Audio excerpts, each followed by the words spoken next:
بسم الله الرحمن الرحيم. الحمد لله رب العالمين، حمدا كثيرا طيبا مباركا فيه كما يحب ربنا ويرضاه. وأشهد أن لا إله إلا الله وحده لا شريك له، وأشهد أن محمدا عبده ورسوله صلى الله عليه وعلى آله وصحبه وسلم.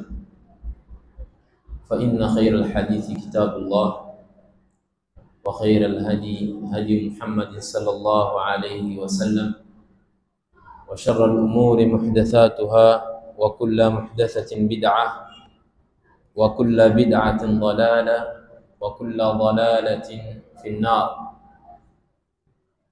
بعد يقوم حميد الله سبحانه وتعالى نكم تكيا صلاة نسلام متوم محمد صلى الله عليه وسلم. Katika usiku huu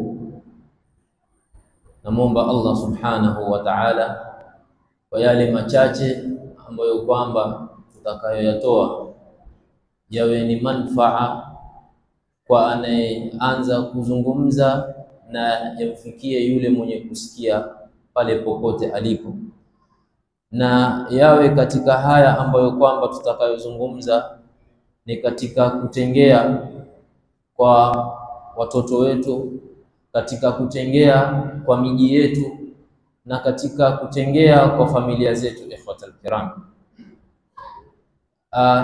katika yale ambayo kwamba ningependa kuyazungumza ni mambo mawili ambayo kwamba yapo katika jambo ambalo kwamba wanavyuoni wamelihimiza wakalisisitiza, bali ikawa ni kauli ambayo kwamba ni ya ammatul ulama, kwamba jambo kama hili imeafikiana na ni jambo lililotoka katika fauqa sab'i samawati, limetoka mbinguni jambo kama hili, na jambo lenyewe ni daruriyatul khams. Ni masala muhimu ikhwatal iman, ambayo kwamba yanayotendeka katika muamala wetu sisi katika uhai wetu hapa duniani. Daruriyatul khams, mambo matano ambayo kwamba maulama wakaipatia kichwa chake cha habari, daruriyatul khams, mambo matano ambayo kwamba ni ya dharura muislamu mukallaf kuwa nayo katika uhai wake na katika maisha yake. Katika haya mambo matano, jambo la kwanza ambalo kwamba ni hifdhud din, kuhifadhi dini yetu ya Uislamu. Ikhwatal iman, inataka kuhifadhiwa, na miongoni mwa kuhifadhi dini moja wapo katika yote ni mali yawe ni yenye kutoka. Dini yetu kusimama kwake barabara, na mwenye kuisimamisha dini ni Allah subhanahu wa ta'ala, sisi ni sababu, lakini kutakikana mifuko yetu iwe ni yenye kuwa ni yenye kuharakika. Wanadamu katika jambo la khairi asiwe bakhili, katika kile ambacho kwamba utakibakhilia kukitoa huenda kikaja kikatumika katika njia ambayo kwamba ya reiti ungelikuwa unajua ghaib, lakini hakuna anayejua ghaib isipokuwa Allah. Ya reiti ungelikuwa unajua, unasema afadhali ningetanguliza katika khair. Katika kuhifadhi dini yetu Uislamu, mali ni moja katika mambo ambayo kwamba inatakiwa yawe yanatumika katika kusimamisha dini kama hii, na hili jambo la mali pia lipo katika moja katika hizi ambazo kwamba tumezitaja daruriyatul khams, mambo matano. Jambo la kwanza ni hifdhud din, kuhifadhi dini. Muislamu unatakiwa uwe mstari wa mbele wewe kuhifadhi dini yako. Muislamu awe na ghera katika kuhifadhi dini yake, ambayo kwamba ndiyo dini safi, ndiyo dini iliyotakasika. Hakuna dini nyingine isipokuwa dini ya Uislamu, na ni dini ambayo kwamba Allah subhanahu wa ta'ala aliyokubali kwa kuwa hakuna dini mbele ya Mwenyezi Mungu Subhanahu wa Ta'ala isipokuwa dini ya Uislamu. Inna ad-dina 'inda Allahi al-Islam. Anaitambua dini sahihi Allah Subhanahu wa Ta'ala ni dini ya Uislamu. Ikhwatal iman, Uislamu wetu, wewe Muislamu kama Muislamu utakapoulizwa ni nini maana ya Uislamu, lao sasa hivi tuulizane hapa sisi tulioko, maana ya Uislamu ni nini? Naam, ukiulizwa wewe ni Muislamu, naam mimi ni Muislamu, nini maana ya Uislamu? Ahlul ilm wakaiweka kwamba Uislamu al-Islam wal istislamu lillahi bitawhid. Uislamu ni kujisalimisha kwa Mwenyezi Mungu Subhanahu wa Ta'ala kwa kumpwekesha Allah Subhanahu wa Ta'ala. Ibada unayoifanya Muislamu ukaifanya lillahi jalla wa ala. Katika daruriyat al-khams, jambo la kwanza hifdhuddin, vijana na wazee wetu kuhifadhi dini. Na dini hii ndio hii dini ambayo kwamba wanatuelezea wanavyoni, al-Islam wal istislamu lillahi bitawhid, ni kujisalimisha kwa Mwenyezi Mungu kwa kumpwekesha, wal inqiyadu lahu bitaa, na kunyenyekea kwa Mwenyezi Mungu katika kumtii yale ambayo kwamba anayotuamrisha. Tulimtii Mwenyezi Mungu katika mwezi wa Ramadhani kwa hali ambayo kwamba mwanadamu unaiweza hali kama ile ukaifanya, na asiwe mtu yoyote atakuona isipokuwa Allah Subhanahu wa Ta'ala. Tuliamrishwa kufunga kama walioamrishwa waliokuwa umma kabla yetu sisi, lakini Muislamu akaamua kuacha chakula chake kwa muda wa masaa 12 ambao kwamba ana uwezo wa kukaa nyumbani kwake akala chakula chake, kinywaji chake katika kipindi ambacho kwamba kilikuwa ni cha kiangazi. Lakini angalia ile al-inqiyadu lahu bitaa ndani ya Uislamu iko, ukanyenyekea kwa Mwenyezi Mungu kwa kumtii sam'an wa ta'a, ukasikia na ukafata amri ya kumtii Allah Subhanahu wa Ta'ala kwa yale ambayo kwamba aliyotuamrisha nayo. Kwa hivyo ni moja katika ibara au katika sentensi ya Uislamu ni kwamba kunyenyekea kwa Mwenyezi Mungu kwa kumtii yale ambayo kwamba tulioamrishwa katika Uislamu. Wal bara'atu minashirki wa ahla. Katika hii ibara inatupatia mafunzo mengi wa Islam.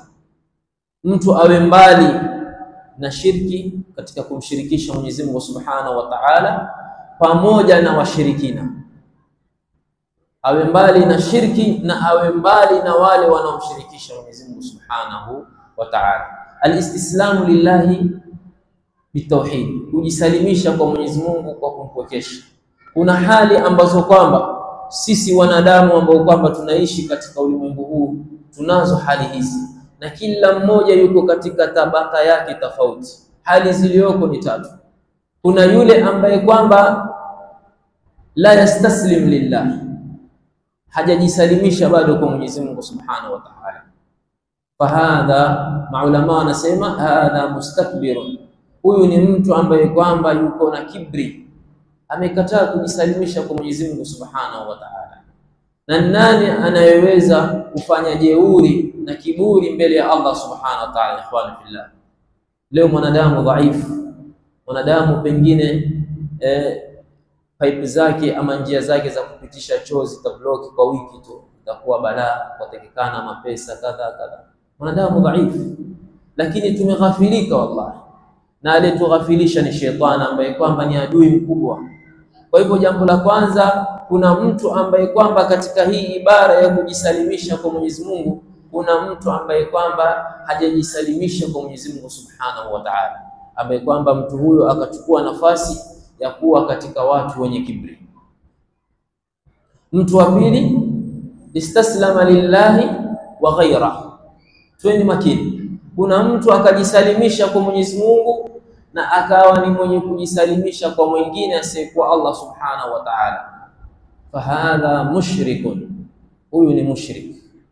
Huyo anakuja kusali, anafanya ibada, naam, lakini kuna mambo mengine ambayo kwamba hastahiki yeye kumfanyia isipokuwa Allah, lakini anakuwa ni mwenye kumshirikisha asiyekuwa Allah Subhanahu wa Ta'ala. Istaslama lillahi wa ghaira, alijisalimisha kwa Mwenyezi Mungu na kwa mwingine. Na hii ni kama tulivyotangulia kusema kwamba hizi tabaka watu wako katika kila tabaka tofauti. Sisi tulioko hapa kila mmoja ajichukulie katika roho yake, ajiangalie yuko katika nafasi gani. Mtu wa pili, watatu, man istaslama lillahi wahda. Kuna mtu aliyejisalimisha kwa Mwenyezi Mungu Subhanahu wa Ta'ala peke yake. Hajamshirikisha Mwenyezi Mungu katika ibada yake, hajamjalia Mwenyezi Mungu mshirika. Huyu ndo ataingia katika ile ibara au yale maelezo, introduction ya kuelezea ni nini Uislamu. Al-Islamu wal istislamu lillahi bitawhid. Uislamu ni kujisalimisha kwa Mwenyezi Mungu kwa kumpokesha. Huyu akajisalimisha kwa Mwenyezi Mungu, anamwabudu Allah Subhanahu wa Ta'ala peke yake, lidhalika huyu atakuwa ni muwahhid. Kwa hivyo katika kipengele hichi kidogo kuna watu sampuli tatu. Kuna mustakbirun, kuna mushrikun na kuna muwahhid. Kuna mtu ni mwenye kiburi. Na hii yote ndugu zangu katika imani ni aqwalu ahli al-ilm, katika wale watu ambao kwamba Allah Subhanahu wa Ta'ala aliwapatia daraja ya juu ni ulama. Maulama wakaenda wakachambua, wakaona katika Uislamu kuna watu wanakuwa kadha na kadha na kadha. Kuna mtu anakuwa mustakbirun, kuna mtu anakuwa ni mushrik, kuna mtu anaswali. Kama mmoja katika mambo ambayo kwamba nasikia maneno yameenea mitaani na hatutaki kutaja msikiti. Mmoja katika ndugu zetu wasema, bwana, kuna msikiti fulani bwana walimfanyia mchango mtu ambaye kwamba ni mushrik. Alichomekewa na nyumba yake, nyumba ikachomeka nzima. Kuna watu bwana wakienda kumfanyia mchango. Je, shekhe bwana, hii ni vipi mtu kwenda kumfanyia mchango mshirikina? Si ni katika kumfanyia taawun katika mambo yale ya shari, arudi katika ibada yake ya shari? Na Mwenyezi Mungu Subhanahu wa Ta'ala anatuambia, wa taawanu 'ala al-birri wat-taqwa wa la taawanu 'ala al-ithmi wal-'udwan. Ikhtalafa al-ulama. Haya watu wakatofautiana katika kina sisi. Bwana, watu nasema shekhe, itakuwaje bwana? Msikitini bwana mtu ajulikana mtaa mzima na mpaka vijana wadogo wanamjua ni mshirikina. Kabisa ni mshirikina. Na msikitini hatoki. Ni yale ambayo kwamba tunazungumzia. Man istaslama lillahi wa ghayra. Huyu mtu akajisalimisha kwa Mwenyezi Mungu Subhanahu wa Ta'ala na kwa mwingine, yeye akawa anafanya mambo ambayo kwamba hayastahiki mwanadamu kuyafanya. Naam, mtu akawa ni mwenye kwenda kuzungumza na majini na mashaitani, kisha akaja akawa na kuelezea, bwana wewe una kadha na kadha, una hali hii nyumbani kwako, ukiamka asubuhi kuna jambo fulani waliona bwana, unaona tungu ambao kwamba wanafuatana mlangoni kisha wanapotea kama dakika naam, ukamsadikisha katika ibada ya kumshirikisha Allah Subhanahu wa Ta'ala. Je, mtu kama huyu inakuwaje? Wengine wakasema bana, la, kama ilikuwa ni kwa sababu katika mwanzo tufahamu Uislamu, katika masala ya kuomba katika Uislamu jambo limekatazwa, jambo la kuomba. Na unakuta katika miji yetu Malindi, Mombasa, unakuta Waislamu siku ya Ijumaa ikifika, wanawake wanaume wao tunafuatana milolongo, wanajua kuna maduka fulani, unaenda kwa mtu fulani wanapewa shilingi 10 20. Uislamu umekataza kuomba. Kwa mtu kama yule anakwenda kuomba kwa mtu ambaye kwamba ana uwezo wa kufanya kazi, Uislamu umekataza kuomba, ikhwani fillah, isipokuwa kwa dharura itakapompata dharura hiyo yule mwanadamu. Na miongoni mwa dharura ni mtu kuchomekewa na nyumba yake. Anapochomekewa na nyumba yake, mtu anafaa asaidiwe, hata ikiwa hatatuomba, na atakapokwenda kuomba fabiha wa neema. Lakini je, swali, huyu mtu bwana ni mushriki kisha anasaidiwa msikitini? Allahu a'lam. Lakini kwa hali kama hiyo ilikuwa watu waweke wazi, wale sisi ambao kwamba tunamsaidia au tunataka kumsaidia, sisi huenda lengo letu ni zuri kwamba tutakapomsaidia huenda basi labda pengine atarudi nyuma, lakini ni jambo la kwamba atangulizwe mwanzo kuambiwa na kupewa nasaha na da'wa. Bwana, wewe una kazi fulani wajulikana nayo, ni vipi mpaka sasa? Bwana, nimetubia mimi na sitofanya tena ile kazi. Basi iwe itakuwa pengine tutamsaidia. Sijui nyinyi mtasemaje katika rai zenu na katika ushauri wenu, kwa sababu watu wametofautiana katika ufahamu. Iwe mwanzo atafikishiwa da'wa, je, umeacha mambo ya kupiga zile mambo yako zile sijui zinaitwaje, bwana mimi sahihi tubtu ila Allah, nimetubia kwa Mwenyezi Mungu. Ikiwa ni mtu bado ana nia na matumaini ya kurudi katika sehemu kama ile, je, asaidiwe? Je, asaidiwe mtu ambaye kwamba anakwenda kumghadhibisha Mwenyezi Mungu Subhanahu wa Ta'ala? Kwa hivyo istaslama lillahi wa ghaira, akajisalimisha kwa Mwenyezi Mungu na mwingine, na huyu ni mushrik. Na kuna mtu ambaye kwamba alijisalimisha kwa Allah Subhanahu wa Ta'ala peke yake, fa huwa almuwahhid, huyu ndiye muwahhid. Kwa hivyo ili swali nimewachia, tuendelee na darasa yetu. Tukimaliza pale tutakapokomea, tutashauriana katika yale ambayo kwamba tunayo katika akiba ambayo kwamba pengine tunayo katika nyoyo zetu. Ikhwani fillah, wal inqiyadu lahu bi ta'ah, na kunyenyekea kwake yeye Mwenyezi Mungu kwa kumtii. Tumekuja kusali kwa Allah Subhanahu wa Ta'ala, tunachinja. Hakuna ibada kubwa ndugu zangu, hakuna ibada kubwa ulama kama wanavyosema kama ibada ya kuchinja, kujikurubisha kwa Allah Subhanahu wa Ta'ala. Ibada ambayo kwamba Mwenyezi Mungu anaipenda sana, utakapochinja wewe kujikurubisha kwa Mwenyezi Mungu Subhanahu wa Ta'ala. Mbali na kuchinja kwamba katika tunasubiria pengine katika Eidul Adha, la, pengine mtu anachinja katika sadaqat, anachinja na hii yote anamwaga damu kwa minajili ya Allah Subhanahu wa Ta'ala. Nachinja nasaidia maskini kwa ajili ya Allah. Hajachinja katika maamrisho aliyopewa na mtu kwamba bwana, katika nyumba yako hii au duka lako hili, wewe bwana unatakiwa uchinje kila siku Alhamisi usiku, nyama ugawanye asubuhi Ijumaa. La, anachinja kwa ajili ya Allah Subhanahu wa Ta'ala. Al-inqiyadu lahu bi-ta'a. Islam tumefeli wingi katika mujtamaa, na haya ni mambo ambayo kwamba lau utakaposikia vitu kama hivi, kuna baadhi au majority wingi wa Islamu wamezama katika shirki wa Islamu, na yeye pengine anajiona yuko katika njia ya sawa, anajiona ile ninayoifanya bwana si kumshirikisha Mwenyezi Mungu, hii bwana ni mambo kadhaa ni Mwenyezi Mungu amenijalia bwana firasa. Watu wengi wanaingia katika shirki, ikhwani fillah, wengine kwa kukusudia, wengine wametaka kabisa kwa kusudi kwamba anaingia katika jambo la shirki la kumshirikisha Mwenyezi Mungu Subhanahu wa Ta'ala. Na kumshirikisha Allah Subhanahu wa Ta'ala si katika kuabudu masanamu kama vile tulikuwa tukifahamu zamani kwamba anamshirikisha Mwenyezi Mungu na anayeabudu masanamu. Mtu anamshirikisha Mwenyezi Mungu katika kuchinja, anachinja kwa kuamrishwa, watu wanaenda kufanya ibada zao katika mapango, anapewa masharti na mganga, fanya kadha wa kadha, akamsadikisha kwa yale ambayo kwamba atakayoambiwa na yule mganga. Nasallallahu salama wal afia. Lidhalika wal bara'atu min ash-shirki wa ahla, kuwa mbali na shirki na washirikina, mtu awe mbali na shirki. Je, sasa katika ibara hii yule ambaye kwamba tumesema upande huu anafaa kusaidiwa, kwamba mtu anayechomekewa na nyumba anafaa kusaidiwa katika Uislamu, na hapa tuambiwa wal bara'atu min ash-shirki wa ahla, kuwa mbali na washirikina na shirki na washirikina. Mtu ajieke mbali na shirki, kumshirikisha Mwenyezi Mungu, na mtu awe mbali na wale wanaomshirikisha Mwenyezi Mungu Subhanahu wa Ta'ala. Je, hapa ataingia huyu bwana katika sisi kumsaidia, ijapokuwa tunajua kwamba kazi yake ni kadhaa? Hakuna shaka, si mambo ya qila wa qala. Mtu kazi yake ni kupiga zile wanasema sijui kupiga ndungu ama sijui kupiga ramli. Je, mtu kama huyu awe ni mwenye kusaidiwa anapopatwa na mitihani kama hii, au tumwache kwa kuwa sisi tunajua huyu anafanya ibada ambayo kwamba Mwenyezi Mungu hajakuwa radhi nayo? Na lau sasa hivi angelichukuliwa, hatujui kama atakuwa amefanya tauba, lau atachukuliwa sasa hivi malakul maut, atakuwa amekufa ni mushrik, atakuwa amekufa amemshirikisha Allah Subhanahu wa Ta'ala.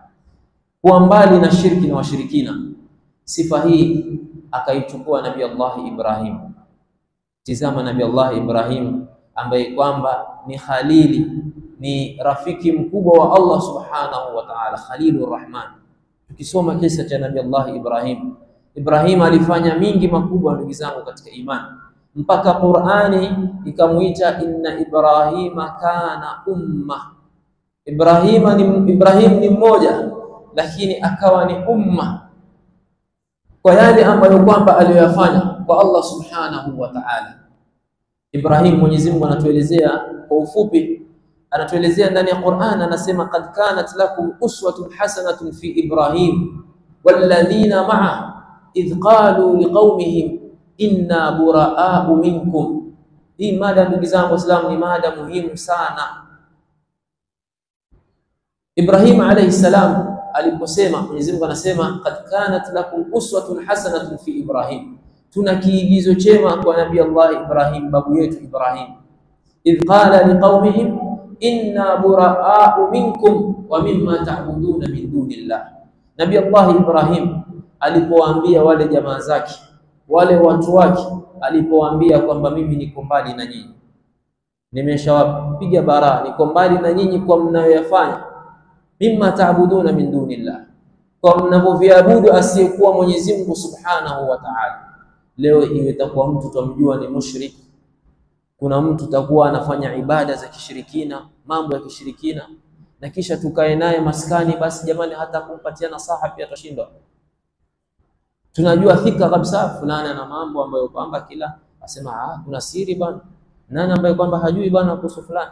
Lakini kwa nini tumuongelee kando? Kwa nini tusimpe nasaha? Wadinu nasiha, dini watu ni kupeana nasaha. Bwana ambiwe bwana, unapofanya sivyo ni makosa hivi, wachana na haya mambo.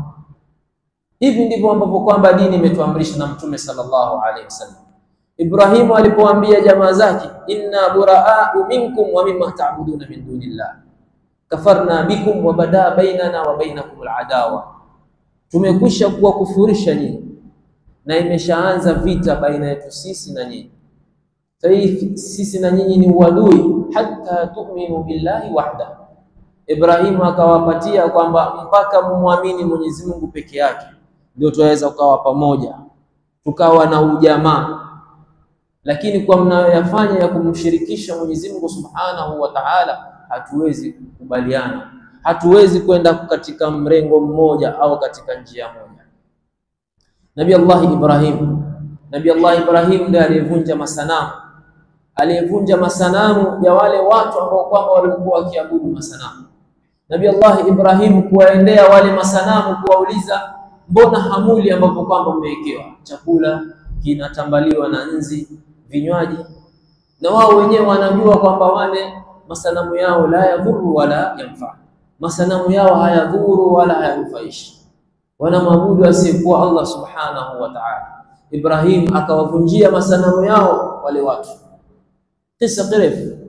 Baada ya kurudi katika msafara wao na kuja kwa Nabii Allah Ibrahim, kuja katika miji yao na kupata ile hali aliyoifanya Ibrahim, wakawa wanaulizana man fa'ala hadha bialihatina, wakawa wanajiuliza ni nani aliyefanya kwa miungu yetu kazi hii. Wanamuuliza Nabii Allah Ibrahim.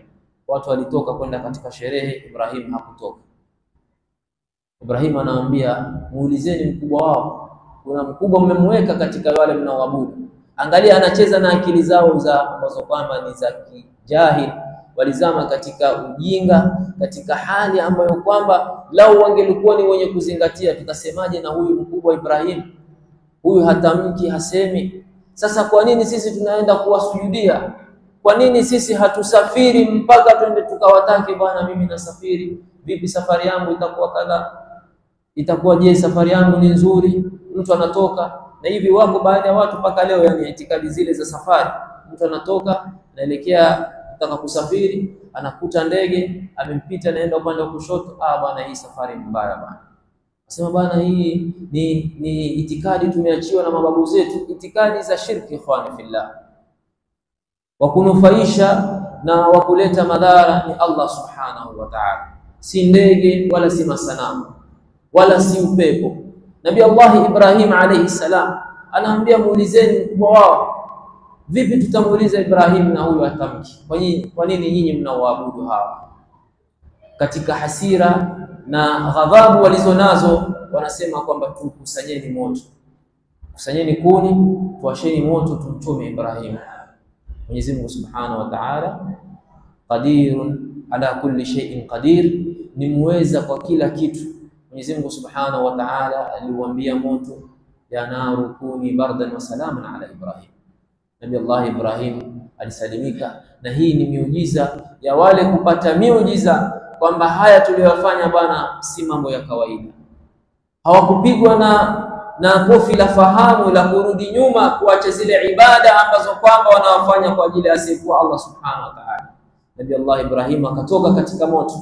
Katika hali hii au da'wa kama hii, Waislamu, hifdhuddin, tuko katika jambo la kwanza, hifdhuddin.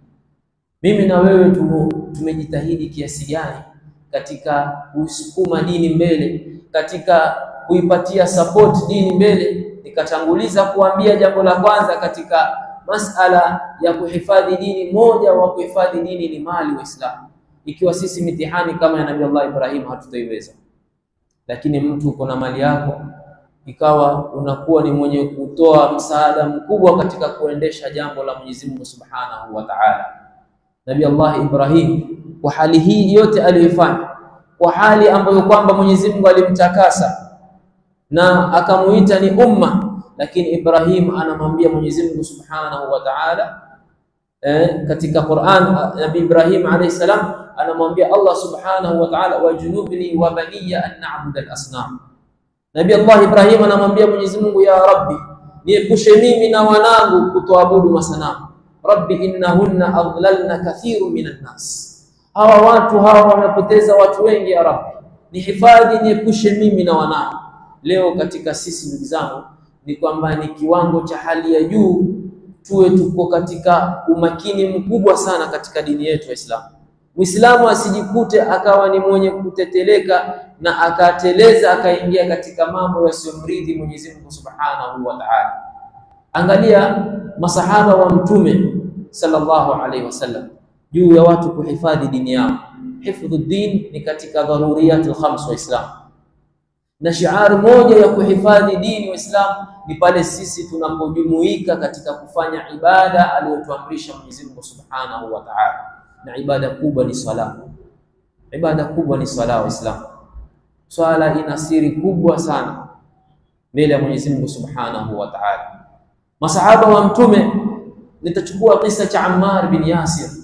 Huyu ni sahaba mmoja ambaye kwamba aliyepata mitihani, yeye mtoto na familia yake, mamake na babake. Mwanamke wa kwanza kuuliwa katika Uislamu, kufa shahidi, ni Sumayya. Sumayya ndiye mwanamke wa kwanza kufa shahidi katika Uislamu baada ya kudungwa mkuki katika sehemu yake ya siri. Uislamu ulipokuwa umeanza, ni mgeni bado, ni mchanga, Uislamu umeanza, kuna watu wakaamua kudhihirisha Uislamu wao, na Mwenyezi Mungu Subhanahu wa Ta'ala akawapatia mitihani, wakawa ni wenye kuadhibiwa. Miongoni mwao ni Sumayya na mume wake Yasir na mwanawe Ammar bin Yasir, wakawa wanaadhibiwa. Mtume sallallahu alaihi wasallam hajapata nguvu kipindi kile, anazunguka kando yao pale walipofungwa katika vigingi, wanapigwa katika kipindi cha jua kali. Mtume anawapitia, anawaambia, sabran ala Yasir fa inna maw'idakumul janna, kuweni na subra familia Yasir, kwa hakika materemkio yenu ni peponi, kuweni na subra, vumilieni. Sumayya akawa ni mwanamke wa kwanza kuuliwa katika Uislamu. Tujiulize ndugu yangu Muislamu, katika kuhifadhi dini yetu, je, tumetia mchango gani juu ya hii dini ya Allah Subhanahu wa Ta'ala? Huenda mtu pengine huna uwezo wa mali, lakini ikawa wewe pengine ni katika watu unaofanya kazi kubwa sana juu ya ibada katika dini hii ya Uislamu. Ni moja katika kuhifadhi dini.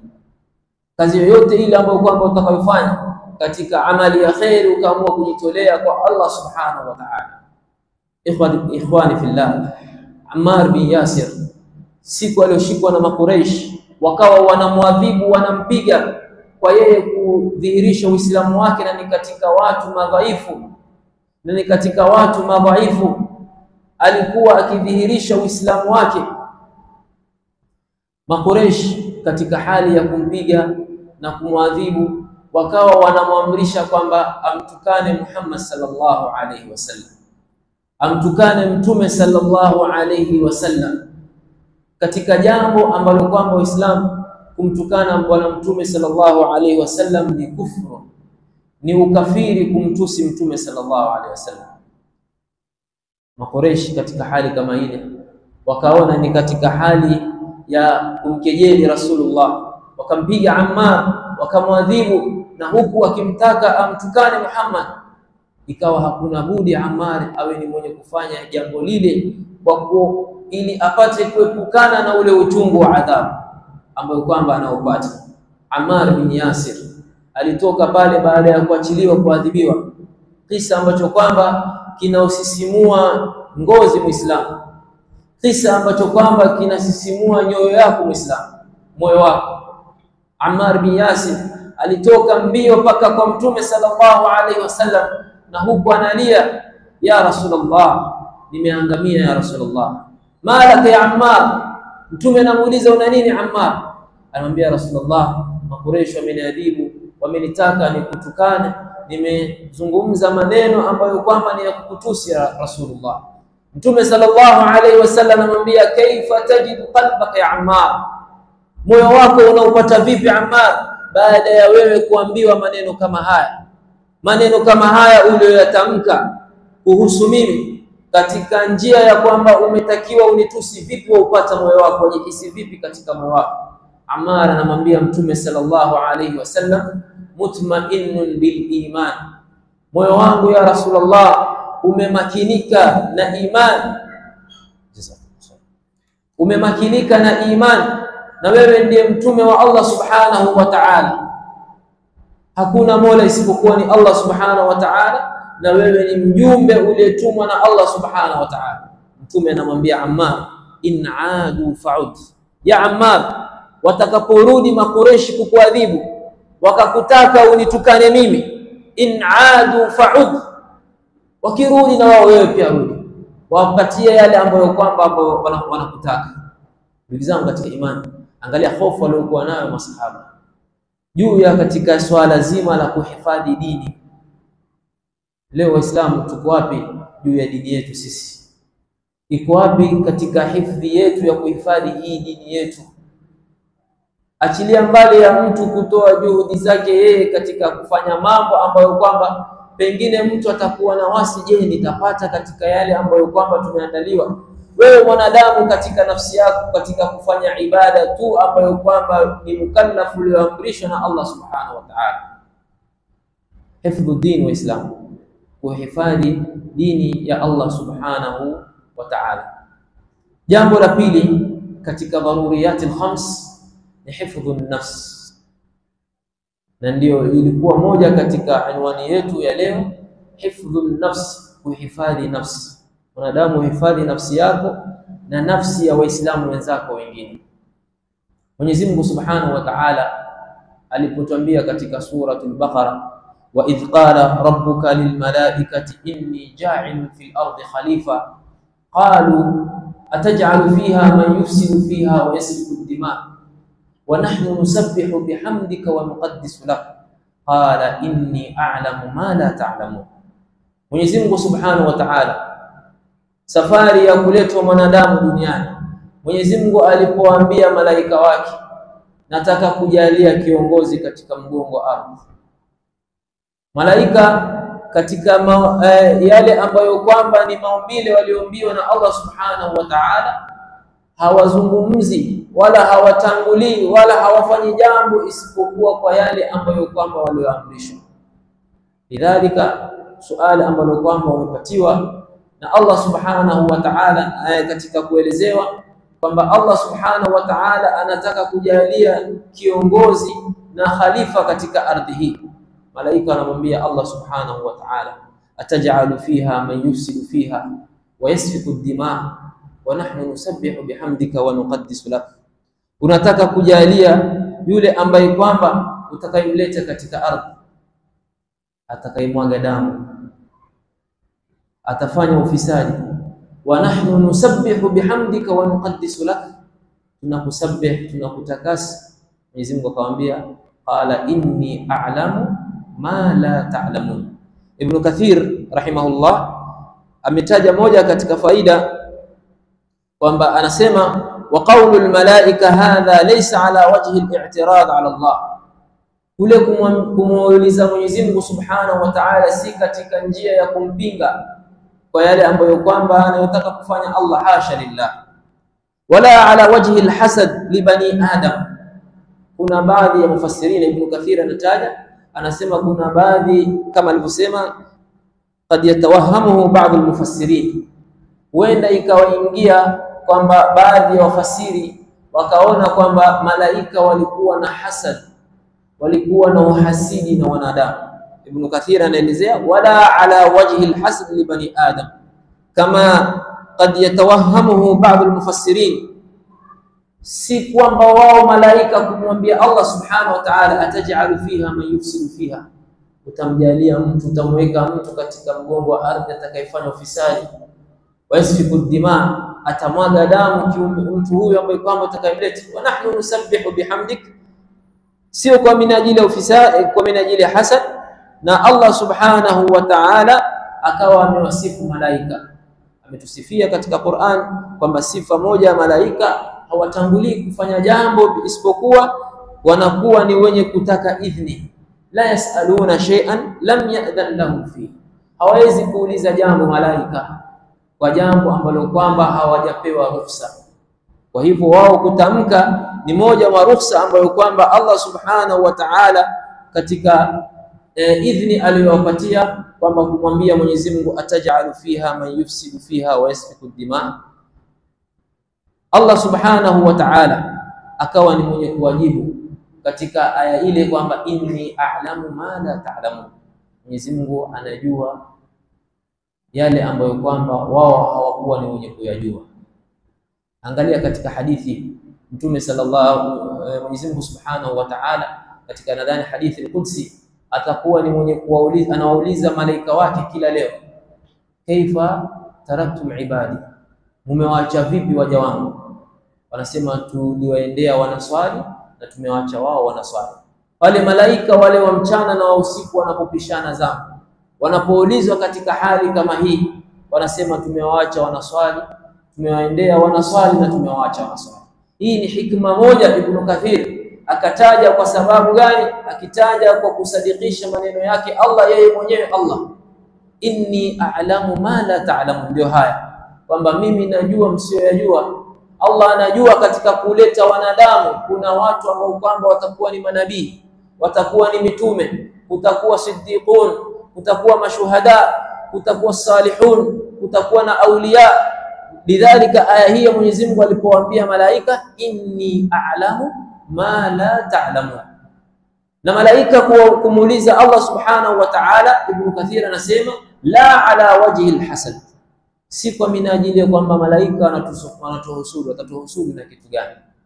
Wale ni waja wa Mwenyezi Mungu mukramun, ni waja ambao kwamba yafaluna ma yu'marun, hatuwafiki hata kidogo. Malaika ni viumbe wa Mwenyezi Mungu, wako tofauti na sisi. Watatuhusudu kwa kipi Waislamu? Lidhalika katika hali kama hii na jambo kama hili likawa ni lenye kutokea kwa mwanadamu, naam, mwanadamu wa kwanza kumwaga damu, ambaye kwamba kisa kilichotokea cha Qabil na Habil, mtu na nduguye, alipoamua kumwaga damu ya ndugu yake Muislamu. Na hii tuko katika dharuriyat al-khams, hifdhun nafs, kuhifadhi nafsi wa Islam ni jambo ambalo kwamba linapaswa Muislamu awe nalo, ni jambo ambalo kwamba linamhusu kila ambaye kwamba ni mukallaf, aliyekalifishwa na sheria. Allah subhanahu wa ta'ala akitueleza ndani ya Qur'an, waman yaqtul mu'minan muta'ammidan fajazaohu jahannam khalidan fiha wa ghadiba Allahu alayhi wa la'ana wa a'adda lahu 'adhaban 'azima. Aya nzito sana. Mwenyezi Mungu anasema waman yaqtul mu'minan muta'ammidan, yoyote atakayemuua muumini kwa kukusudia, fajazaohu jahannam, malipo yake itakuwa ni moto wa jahannam. Khalidan fiha, ataketi katika moto wa jahannam kwa muda mrefu. Ahlul ilm katika hali kama hii, faida ambayo kwamba tunapata, kuna muda katika kukaa katika moto, kuna wale ambao kwamba watakaa katika moto wa jahannam maisha yao, watakaa milele, ambao kwamba ni makafiri, wale ambao kwamba wasiokuwa na dini, na wale ambao kwamba ni waliokufa katika shirki. Mwenyezi Mungu aliposema inna Allaha la yaghfiru an yushraka bihi, Mwenyezi Mungu hamsamehi yule anayemshirikisha. Ina maana anapoondoka duniani hakufanya tauba yule mushrik, hakurudi kwa Allah subhanahu wa ta'ala, akaenda na hali zake yote yale ya ushirikina, ajue kwamba Mwenyezi Mungu amekosa msamaha Mwenyezi Mungu. Kuna watu watakaa milele katika moto wa jahannam. Mwenyezi Mungu subhanahu wa ta'ala akituelezea akisema katika Qur'an, yuriduna an yakhruju minan nari wama hum bikharijina minha walahum adhabun muqim, wanataka kutoka katika moto wa jahannam. Wale wasiokuwa waislamu makafiri wanataka kutoka katika moto wa jahannam, na Allah subhanahu wa ta'ala anatuelezea wala hawa wama hum bikharijina minha, hawezi kutoka katika moto wa jahannam, walahum adhabun muqim, adhabu yao ni ya milele pale, watakuwa ni wenye kubakia pale pamoja na wale waliokufa katika shirki. Mtu alimshirikisha Mwenyezi Mungu, hakufanya tauba, hakuzinduka akarudi akafanya tauba, pengine alienda akafanya mambo ya shirikina, mambo hayaeleweki, basi akajighafilisha akasahau hata kufanya tauba, mauti akampata, hana msamaha wa Allah subhanahu wa ta'ala. Mwenyezi Mungu subhanahu wa ta'ala kadhalika anatuambia katika Qur'an, kadhalika yurihimullahu a'malahum hasaratin alayhim wama hum bikharijina minan nar. Hawa ni wale watu ambao kwamba hawatotoka motoni milele kabisa, watakuwa maisha yao ni ya motoni, ambao kwamba ni kufari. Lakini kuna sampuli ya pili ambao kwamba ni watu wateketi kwa muda mrefu kwa ajili ya aya, na aya zimekuja sio kwa makusudio wataketi milele, wataketi kwa muda mrefu. Muda huo hakuna anayejua isipokuwa Allah subhanahu wa ta'ala. Mwenyezi Mungu aliposema ndani ya Qur'an, katika hawa watu wa sampuli ya pili watakaokuwa katika moto wa jahannam, mtu wa kwanza ni yule ambaye kwamba aliyejua nafsi yake, mtu aliyejua yeye mwenyewe. Isitupelekee maisha kupanda, maisha kushuka, ni Allah subhanahu wa ta'ala. Mwenyezi Mungu ndiye anayepandisha na ndiye anayeshusha. Hali kuwa ngumu isitupelekee kwamba mtu akakosa imani, ati mtu akaenda kupanda katika ghorofa akajirusha, au mtu akaenda akajiua kwa minajili ya mahaba na mapenzi takiani mabaya. Alikuwa na mtu wake ambaye kwamba alimpenda sana, pengine akamsaliti au pengine akamfumania, mtu akaenda akaitoa nafsi yake, akaitoa roho yake, atakwenda kuchomwa kesho kwa Allah subhanahu wa ta'ala. Kazi gani? Mtu wa pili aliyeua nafsi ya ndugu yake Muislamu, aliyekwenda kummaliza ndugu yake Muislamu, akatumia kama ni silaha, akatumia kama ni chochote kile katika kummaliza, kutaka kummaliza ndugu yake Muislamu, na akafanikisha katika haya, ajue ataketi katika moto wa jahannam muda mrefu, kwa kauli ya maulama akiwemo Sheikh Ibn Baz rahimahullah. Katika haya ule muda ambao kwamba watakaa watu kama hawa, wenye walioua nafsi yao, wenye walioua watu, Mwenyezi Mungu subhanahu wa ta'ala katika aya tuliyosoma, wa man yaqtul mu'mina muta'ammida, yeyote atakayemuua mu'min kwa kusudi, fajazaohu jahannam, malipo yake itakuwa ni moto wa jahannam, khalidan fiha, wataketi katika moto wa jahannam muda mrefu, hawatokaa milele. Mtu Muislamu alienda kumdhuru ndugu yake Muislamu, na haya ni katika masikitiko makubwa leo katika jamii yetu.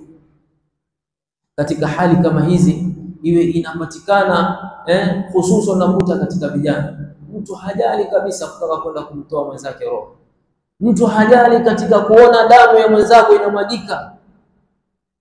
Shekhe, mtu aweza ukafanya na wazimu, unapomuona mwenzako amepatwa ama pengine amesibiwa na silaha, mtu yuko chini akata roho. Kuna watu roho zao ni hafifu. Leo imekuwa ni jambo la kawaida, imekuwa ni kama vitoe, mtu anabeba silaha, wenda na wapi silaha? Na kisasi na fulani, anakwenda kumdhuru ndugu yake Muislamu, pengine kwa mambo ambayo kwamba atakapoulizwa yeye mwenyewe anaweza kakaa akajuta kwa aliyoyafanya. Khwani fillah, katika hali kama hii, damu ya Muislamu ni ghali. Damu ya Muislamu ni ghali, ndugu zangu katika imani. Hifdhu nafsi ni katika dharuriyatul khams. Kuhifadhi nafsi ya Muislamu mwenzako, kuhifadhi damu ya Muislamu mwenzako ni katika jambo ambalo kwamba sheria imetulazimisha sisi ambao kwamba ni mukallaf. Allah subhanahu wa ta'ala alipotuambia ndani ya Qur'an, walakum fil qisasi hayatun ya ulil albab. Allah alipotuelezea ndani ya Qur'an kwamba muna qisasi enyi katika maisha yenu, enyi wenye akili. Mwenyezi Mungu aliposema ya ayyuhalladhina amanu kutiba alaykumul qisasu fil qatl, al-hurru bil-hurri wal-'abdu bil-'abdi wal-untha bil-untha. Katika aya kama hii al-Imam Ibn tafsir al-Imam al-Qurtubi rahimahullah anatuelezea katika aya hii kwamba ilikuwa zama za ujahilia, zama zile za Waarabu jahilia, ilikuwa mtu anapomuua mtu, familia ya yule mtu ambaye kwamba aliyeuliwa mtu wao, na wao wanatoka wanakwenda kumuua, wanatafuta mmoja katika huyo aliyeua, wanatafuta mtu mmoja wao, wanakuwa ni wenye kumaliza. Hii ndio ilikuwa ni itikadi yao Waarabu zama za jahilia. Mtu amekwenda kumuua, pengine ameenda kumuua ndugu yake fulani, katika ile familia kule hawatokubali, ametoa roho ya mtu wao, atatoka nao mtu kule, atakwenda kumtafuta, ikiwa ni mjomba wake huyu, ikiwa naye ndugu yake huyu aliyefanya hichi kitendo, nao watakuwa ni wenye kummaliza. Kisha sasa vita vinakuwa vikubwa, vita vinakuwa vikubwa. Nakumbuka na tabia hizi sasa hizi zimebakia kidogo kwa uchache kule, isipokuwa kwa wale watu ambao kwamba wanaishi badia, watu wanaoishi mashambani sana, hawako mijini. Wale Waarabu wa mashambani kule bado wanao itikadi kama hizi, lakini wanakuwa ni baadhi yao ni wenye kuwa na hikma kiupande fulani. Pengine mtu aweza kuwa mtu wao ameuliwa, wakawa ni wenye kumshika wao wenyewe yule mtu wao aliyefanya kitendo kile, wakatafuta bwana shekhe yuko wapi? Shekhe yuko mji fulani. Mji huo unaendewa pengine kwa masaa mawili, masaa matatu. Shekhe, sisi tumekuja na wale watu ambao kwamba wamedhuriwa mtu wao, aliyeuliwa mtu wao. Shekhe, tumekuja hapa, kijana wetu huyu amefanya jambo ambalo kwamba ni adhim, amemuua, ametoa roho ya mtu katika familia hawa, na tumekuja shekhe utupe mwelekeo na maelezo. Na shekhe anakuwa ni mwenye kuwafafanulia vitu kama hivi. Lakini ilikuwa zama zile, ilikuwa watu ikawa vita ni vikubwa, mtu anaua mtu wa watu, familia inatoka nayo inakuja kumuua mtu mmoja huku, inakuwa vita vya familia ile na familia, watu wanapigana. Lakini ilipokuja aya ya Mwenyezi Mungu Subhanahu wa Ta'ala, walakum fil qisasi hayatun ya ulil albab, ilipokuja aya ya Mwenyezi Mungu Subhanahu wa Ta'ala katika hali kama hii kwamba tuna kisasi tumewekewa katika maisha yetu, mtu anapokuwa ni mwenye kumwaga damu ya ndugu yake, na yeye anakuwa ni mwenye kumwaga damu yake.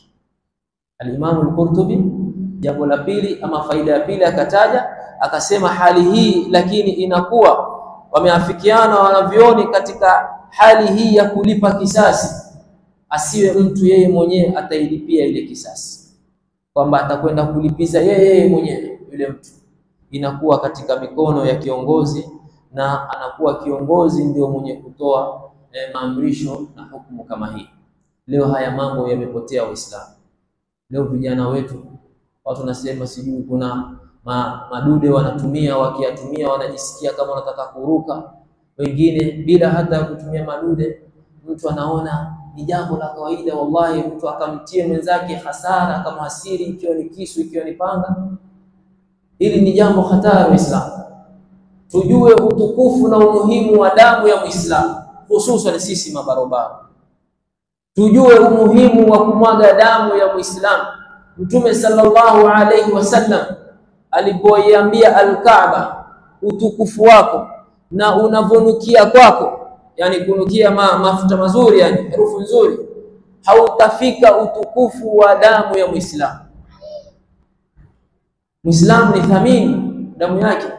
Leo katika mujtama, katika ulimwengu, ni wangapi katika Waislamu ambao kwamba wako katika majanga kama haya? Ukiangalia ndugu zetu wa Gaza, watu wanapigwa, watoto wadogo wanahasiriwa, watoto wanapigwa na bomu, wanakatwa mikono, miguu. La haula wala quwwata illa billah.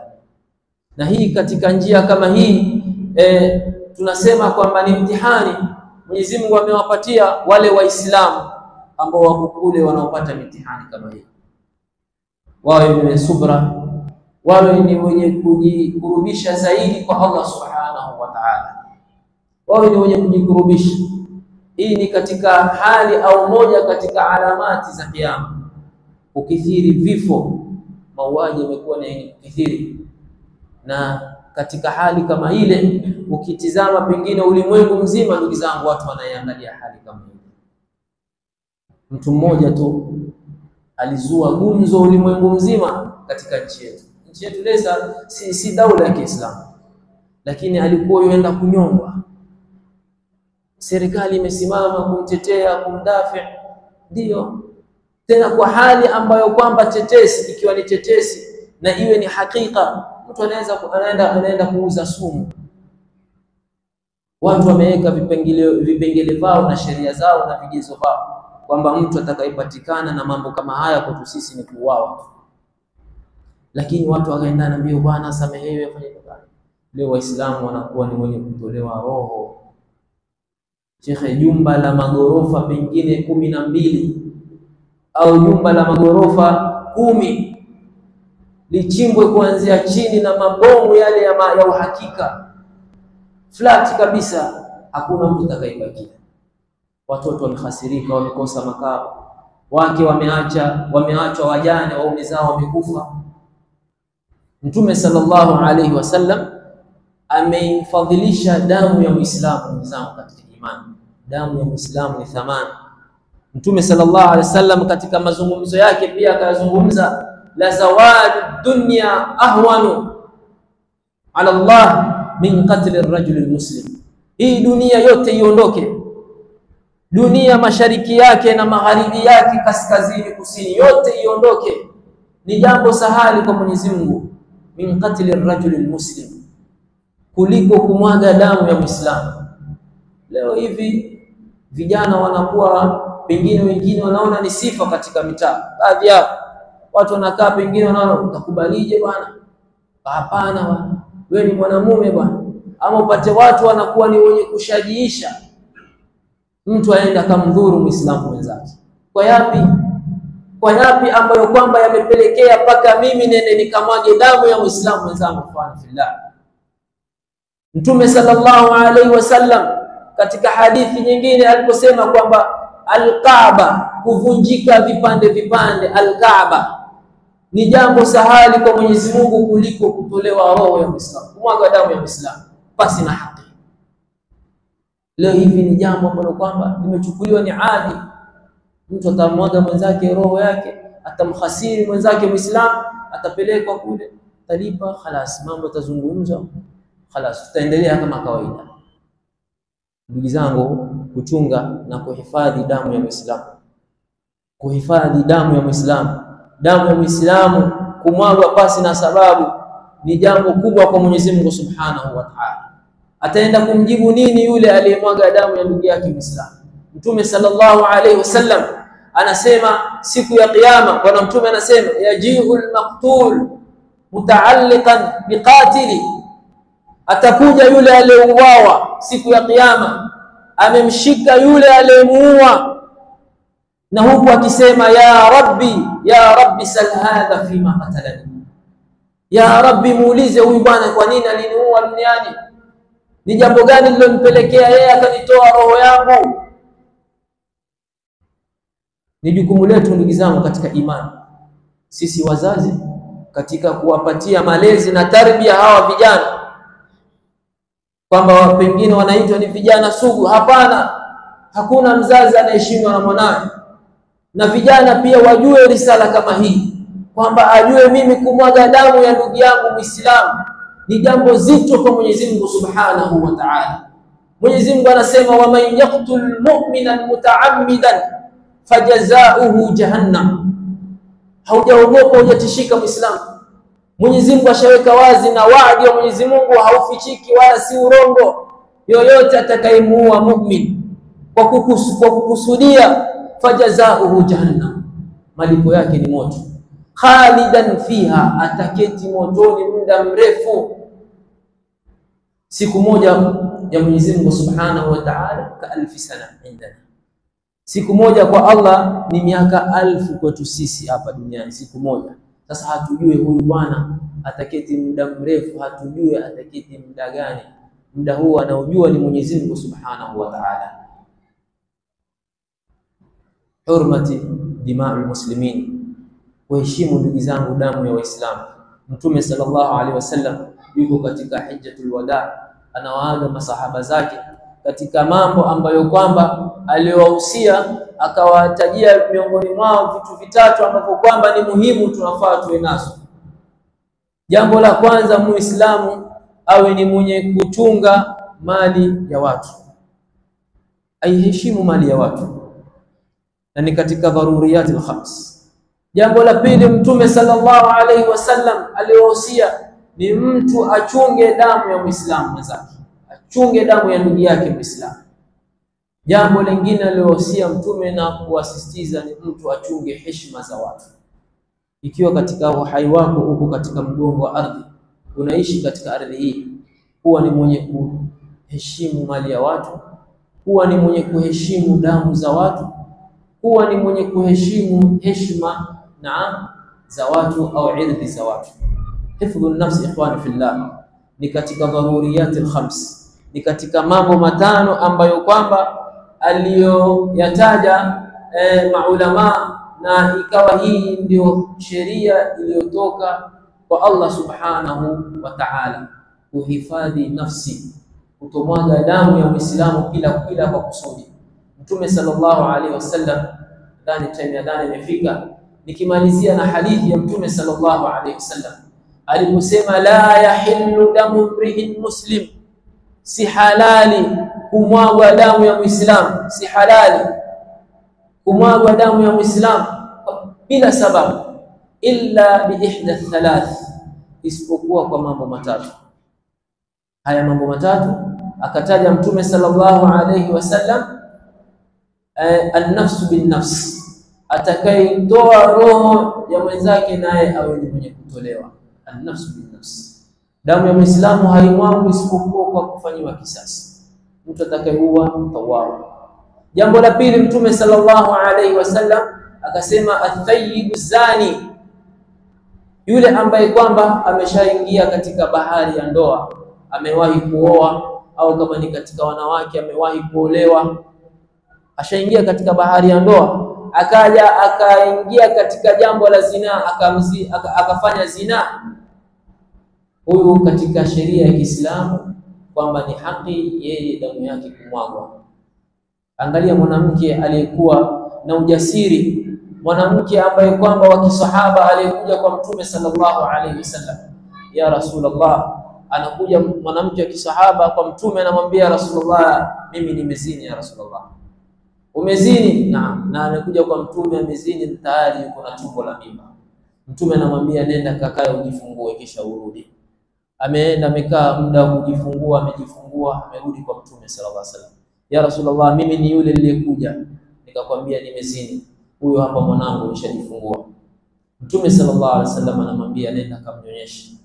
Miaka 2 kaenda kanyonyesha, kamaliza, amekuja kwa Mtume sallallahu alaihi wasallam na mtoto tayari anaweza kujililia chochote, anaweza kula chochote, hategemei tena kwa mama. Anamwambia Rasulullah, nimerudi. Mtume sallallahu alaihi wasallam anamtekelezea hadi, anaamrisha kuchimbwe shimo, anakuwa ni mwenye kuwekwa, mbakishwa kichwa chake, anakuwa ni mwenye kupigwa mawe mpaka katika hali yake ya mwisho ya kuondoka duniani. Akaondoka duniani tayari. Mtume sallallahu alaihi wasallam biidhnillah amekwisha kumtahirisha mbele ya Mwenyezi Mungu Subhanahu wa Ta'ala kwa kosa lake lile alilofanya la zina. Huyu ni halali damu yake kumwagwa, yule ambaye kwamba ni mzinifu, ashaingia katika jambo la ndoa. Mmoja katika masahaba Mwanamke alipokuwa anapigwa mawe, damu iliyomrukia mmoja katika masahaba, akawa anamtukana na kumkejeli mwanamke mchafu.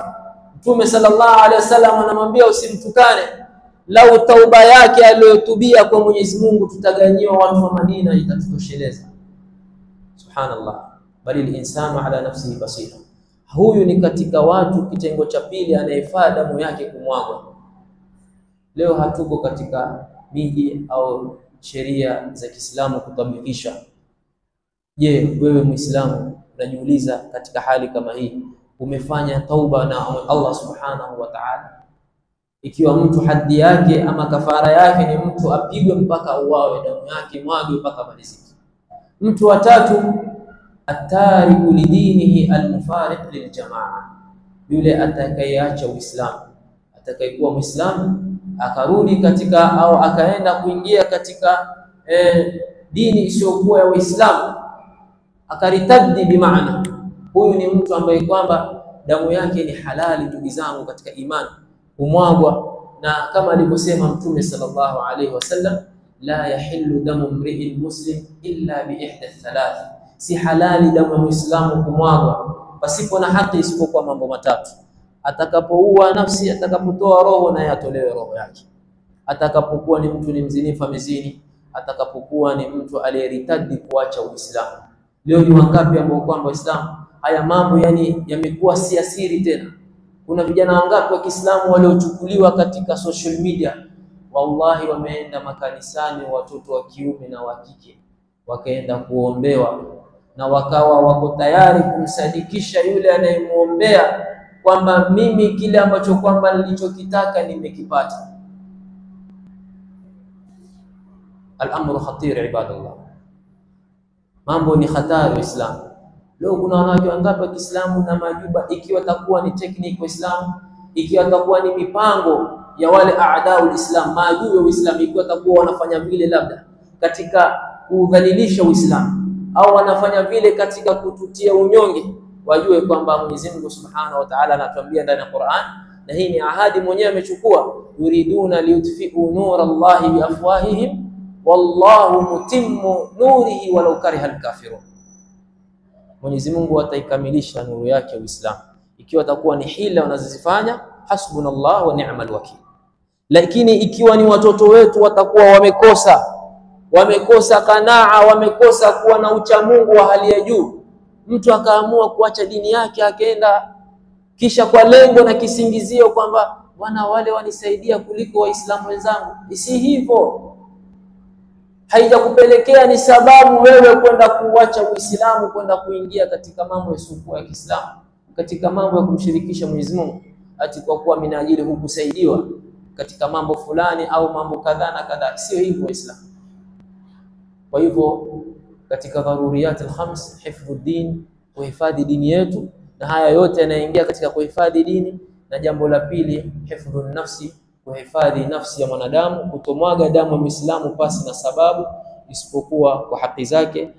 Tutatoa nafasi ya adhana, hata ikiwa watakuwa tuishi katika miji sio kwa miji ya Uislamu, hakutekelezi sheria za Allah, naam, lakini wewe kama Muislamu tambua kwamba Mungu wangu Allah amenamrisha nini juu ya swala zima ya kuhifadhi jambo kama hili, na Mtume sallallahu alaihi wasallam ametusisitiza nini juu ya kuwa makini sana ya suala la damu ya Muislamu.